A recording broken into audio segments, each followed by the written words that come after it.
Well, thank you very much, Mary Catherine, for those very kind words. I asked you to call me Steve because when you say Mr., that makes me even feel older than I already am. And in politics, you learn to do that anyway, so people feel familiar with you. You say nice things to them. You try to flatter them. Obviously, it didn't work for me, which is why I'm here tonight, cadging a free dinner. But it is an honor to be here. Kent, thank you. Fred, thank you for all the work you've done over the years in making this institution what it is. And what I thought I'd do tonight is just, I don't want to speak for too long, which is usually a sign that it'll go on for 2 hours when they say they're not going to speak very long. But I don't want to stand between you and the after-dinner parties when conspiracies can really blossom. And of course, nothing happens in the morning, but at least it sounds good during the evening. But in terms of this whole campaign season, and this is why CEI's work is now important more than ever before, because this election will end, and I think the importance of ideas will come to the fore again. To be blunt, since I'm not running for anything, certainly on the Republican side, this has been the most content-free campaign in memory. You know, many candidates had some great ideas, nice position papers, but who led with an issue? Who even had a slogan? I mean, who can be against making America great again? He did better than those who've spent their life in the game. And not to pick on him, because everyone has, but take Jeb Bush, who was a great governor of Florida. He said he wants 4% GDP growth. I understood what he was saying, but 4% GDP, that sounds like a hair formula. Buy Rogaine with 4% GDP, really grow the hair. And so into the vacuum moved Donald, and the others didn't respond, the major candidates didn't respond in terms of putting out their own substance, leading with it, until it was too late. And so we have a task before us. We all know capitalism works. And one of our tasks, however, is to emphasize, as you've done, but we have to do it more than ever before, the moral basis of capitalism. Capitalism too often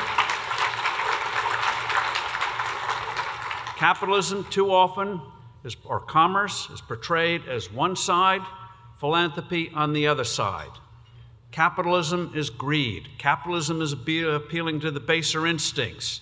Not very noble. Better to write a poem than to create a company. But hey, it works. It gives us a higher standard of living, so we tolerate it. But if you succeed, then you atone for your sins by giving it away. And the words, giving back, I use them all the time. It's now part of the vocabulary. But think of it for a moment. Giving back. Not giving, but giving back sounds like you took something that didn't belong to you in the first place. You learn as a kid in the sandbox. You take Tommy's toy, give it back. But people give because they create. Why are markets moral? They're moral because you succeed in true free markets by meeting the needs and wants of other people. As Steve Jobs once said when asked, did he do marketing surveys? He said, no, because people don't know what they want until I show them. That's the essence of entrepreneurship, putting something out there. You don't know if people are going to take to it or not, but your success is their success. They get a great new product or service. And so when you look around, in terms of the morality of capitalism, government has always seen one reason why government gets bigger and the regulatory state gets bigger and bigger is even though it's inefficient, even though it's oppressive, they can always say, well, we mean well, unlike those greedy people out in the corporate world. We mean well, even if we do immense damage. We mean well. Well, it's not enough to say it doesn't work. Government is inefficient. We have to, first of all, let's take on economists who define economics as the allocation of scarce resources. That does not get the blood stirring. Not a lot of romance in that. What it really is about. Real economics, real free markets is about creating resources. You take, for example, oil is considered a natural resource. Oil is not a natural resource. It is simply glop, gooey stuff. You can't eat it, you can't drink it, you can't feed it to camels. What good it was human ingenuity. Getting to Julian Simon and Bruce Yandel's point, it was human ingenuity to turn this goo into something the modern world cannot live without. Creating resources. And another thing that has to be emphasized is that unlike the stereotypes of capitalists, and research shows it, Michael Pack's here tonight, he'll tell you, in movies, businessmen, and they're usually men, not women, businessmen are villains, and they've killed more people in movies than serial killers have. And either they're obesely fat with jowls going up and down in glee as they figure out how to poison rivers and blow up mountains and things like that, or they're skinny, bony, thin with spindly fingers, figure out how to kill household pets and things like that. But the thing is, in a real free market, even if you have that personality that makes babies cry and dogs bark when you walk down the street, even if you lust for the money, you don't get it unless you provide something that somebody else wants or feels that they need. And so without people even knowing it, it forces us to interact with fellow human beings in a way that we hadn't done before. It brings about cooperation. You all know the story of the pencil. You all know people cooperating because no one's in charge, it works. They say government is humane, government is inhumane. Capitalism is about humanity. You may not love your neighbor, but you sure want to sell it to your neighbor. So you figure out how to do it, how to get that person excited about what you're offering. So it brings out the better angels of our nature. Now, bad things happen. Well, with human beings, bad things are always going to happen. You just go back to the Bible. People were doing bad things long before Adam Smith came along. So you can't blame it on capitalism. And so,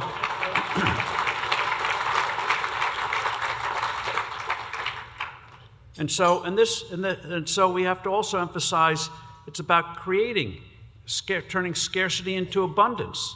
All of this talk about water shortages, this shortage, that shortage, is all malarkey. Where human ingenuity is free, we find solutions for it, and always, free markets always, and this gets to the healthcare debate, which has been utterly lacking in the public square this year, amazingly, turning scarcity into abundance. It can work in healthcare, it works everywhere else. Take the automobile. 110 years ago, typical car cost over $100,000 in today's dollars. Along comes Henry Ford, gifted engineers, moving assembly line, turn a toy for the rich into something that every working person can afford. Cell phones, what we now call smartphones. First one, 30 years ago, big as a shoebox, weighed like a brick, 40-minute battery life, $3,995. Today, they give them away. You're soon going to have one, and they get a smartphone, $100, soon going to be down to $50. And quickly, it's amazing how quickly we get spoiled. We use one of these devices today. It takes more than 6 seconds to reach a shepherd in outer Mongolia. You say, what a piece of crap. It takes so long to do it. But in that sense, we have to learn to be happy warriors and not be on the defensive and say, well, it works. It works better than government. No, government is the oppressor. You know it here. CEI has been fighting this battle for years. And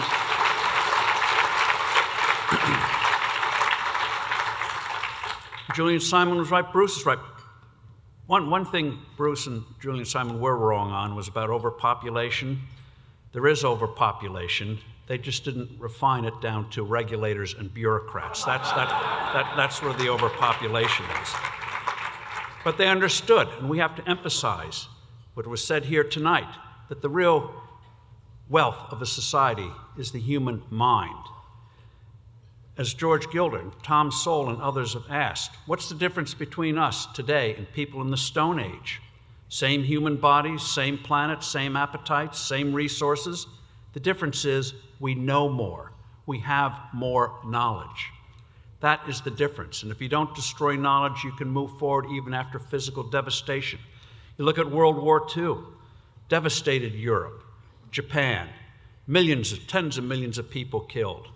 Yet within a handful of years, thanks to the U.S. security umbrella, a handful of years after the war, production in Western Europe and Japan exceeded pre-war levels in a matter of a few years, and experts thought it would take generations. Why? Because knowledge was not destroyed. Now we hear a lot of yapping, especially in California, about water shortages. Take the state of Israel, pointed out by Gilder and others, founded in 1948.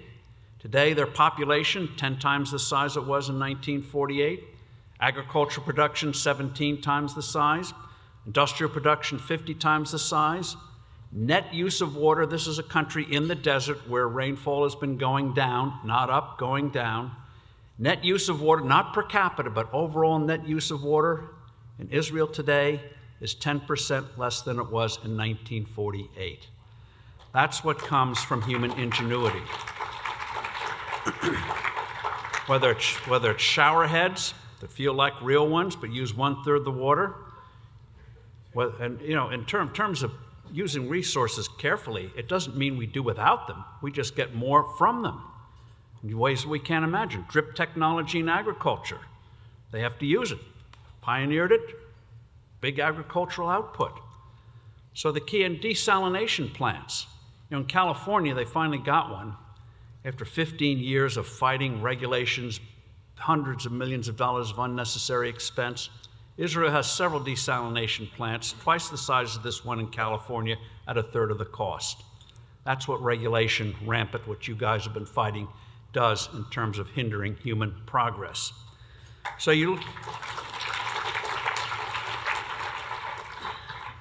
But this, on regulation, they always say it's to help us, but as you know, it's about power. It's about control.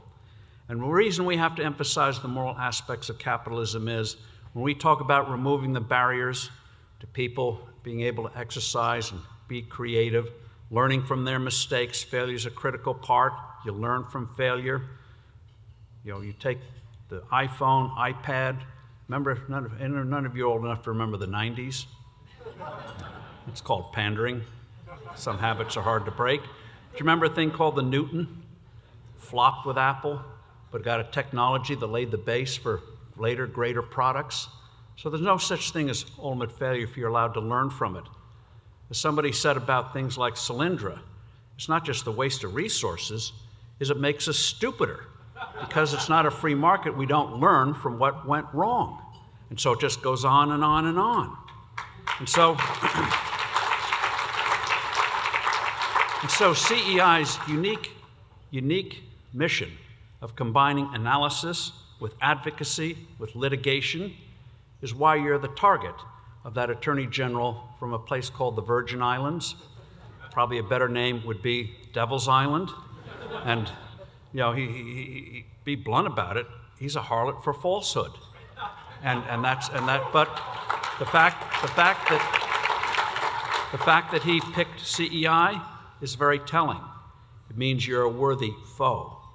And the fact they have to go to suppressing free speech tells you all you need to know about where they're at. They look strong today, but communism looked strong in the late 1970s. Mammoth, powerful, never gave up anything they took. But with a few prods, well-placed prods, the whole institution was brought down in the old Soviet Union. You look at the battles today. You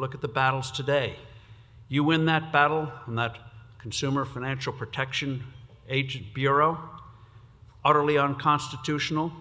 You win the battle against those AGs. Yes, there's still zillions of regulations around, but you win a few of those well-placed battles, and the regulatory state will be under mortal assault if we don't let up. Now, our founders, as you appreciate and our founders understood, tyranny does not likely to come from a foreign invasion, but really a step-by-step erosion of our basic freedoms by an ever-expanding government. You see it in the two ominous threats to us today. They tie together, they go hand in hand, which CEI has been leading the fight against. One is the enormous growth of the regulatory state, administrative state, where so-called independent agencies like the FCC, EPA, and others promulgate rules. Congress is supposed to make laws. They make too many, but as has been pointed out here, Cruz and others, Congress, I think in 2014, passed 114 laws. Regulatory agencies, 3,400. Another 3,000 in the pipeline. That's where the lawmaking is done today.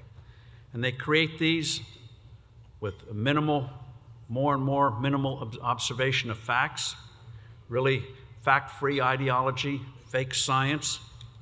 It goes hand in hand with the criminalization of just about everything. And this language, as you know, is written more and more in vague ways.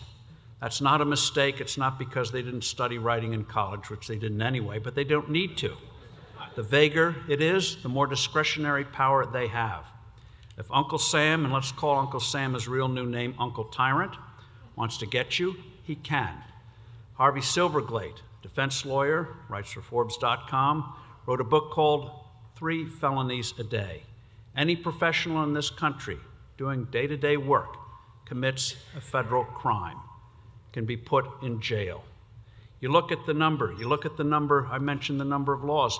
In terms of federal laws, federal crimes, official federal crimes, in the early 80s, they tried to count them. How many of these offenses are there?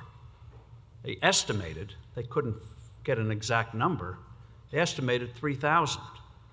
Today, it's over 5,000. But worse are the regulatory federal crimes. Over 300,000 offenses, at least, listed in the 80,000 pages of regulations. 300,000. So if they want to get you, they can.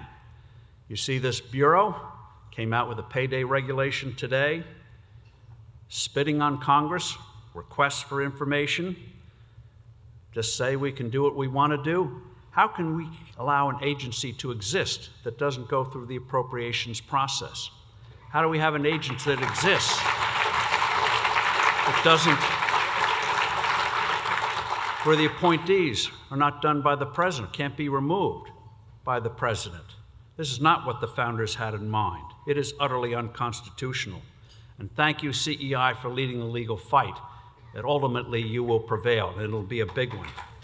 So agencies have gone berserk. I mean, we all know what the FCC is doing to the internet already, drying up investment there, treating it with dial-up technology. And we hope ultimately will win in the courts. But nothing exists in America today that the regulatory state can't put its claws in, find a rationale to do it. So you have to do those battles, but you also have to win the battle of ideas. And you see it too in little areas. They know if they go after the little things, they can go after the big things. The FDA has come out with regulations concerning tobacco just a few days ago. Things like e-cigarettes, things like what they call premium cigars. Now, we shouldn't smoke, we all know that. But e-cigarettes, thanks to competition, those products today are infinitely better than they were a decade ago when the concept came up that you could take the nicotine without all the other stuff that actually kills you. It's deadly. And they've gotten better and better. So what do these regs from the FDA do? They say if you came after February 15th, 2007, how did they pick that date? That was the day Congress started to consider a law. They finally got around to passing 2009. They gave the FDA these powers to regulate tobacco. So pick the date. Vapor technology was in infancy in 2007. So all of these advances, thanks to competition, that enable people to get the thrill of nicotine without killing themselves with the stuff in traditional cigarettes, those products are now in jeopardy.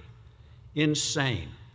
So unlike the progressives who said we need the regulatory state because we'll have real experts doing it, what they didn't realize was, assuming the experts knew what they were doing, that was a leap of faith, but there's a state of knowledge that can't be expanded. What they didn't realize is what Joseph Schumpeter realized when he debated John Maynard Keynes. Keynes thought that a handful of economists with great powers could regulate the economy in a benign way. We'd have no more recessions, depressions, no more baldness, no anything else. And Schumpeter said, If people have that kind of power, that's the road to tyranny, because you're not going to have academics running it unless somebody is giving them the power to do it. So you're going to have tyranny. That's why we have this whole thing on climate change. The heck with science. It's now a religion. Nothing to do with these so-called experts. You know the falsity of it. CEI has been fighting this for years. You see it in other areas. It's all about power. So we have to make the case that it's moral and these barriers are hurting all of us. CEI's analysts have talked about what economists call the things that you don't see, the things that are unseen, the opportunity costs, they call it, opportunity costs. You see it on the tax code, a favorite subject of mine. You take the IRS estimates we spend 6 billion hours a year filling out tax forms, $200 billion a year we spend complying with the tax code. Just go back 20 years, take those tens of billions of hours, literally trillions of dollars, immense brain power, all that time. Think, instead of going for this corrupt, complex tax code, it had gone to new products, new services, new medical cures, new medical devices, how better our lives would have been. All of us. That's the wonderful thing about free markets, turning scarcity into abundance, luxuries into commodities. How much better we would be. Opportunity costs. You see it too, in this whole phony fight about genetic engineering in terms of seeds. Because of what the regulations that are there today, yes, eventually you can get some of it out, but it has to be for big commodities, not for the other areas that could enrich our lives and improve people's lives around the world. And this indulgence that we're not going to tamper with nature. We've been tampering with nature ever since we've been on this planet. Thank you very much. And that's why we're living longer and there are more of us than ever before. But it's also a moral issue. One of the reasons we support so many billions of people today with more food than ever before is precisely because we've constantly found new ways to produce more and more and more and better and better. And so you stop that technology, you can eventually consign hundreds of millions of people to an ugly death. What is moral about that? Next time somebody starts ranting about GMO, say, you live longer because of it, and why are you going to want to sentence people who have lesser lives than you to an early death?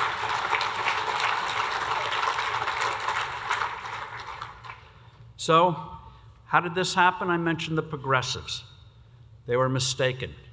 There's no such thing as ultimate philosopher kings, experts. It's constantly changing, and the key thing is accountability.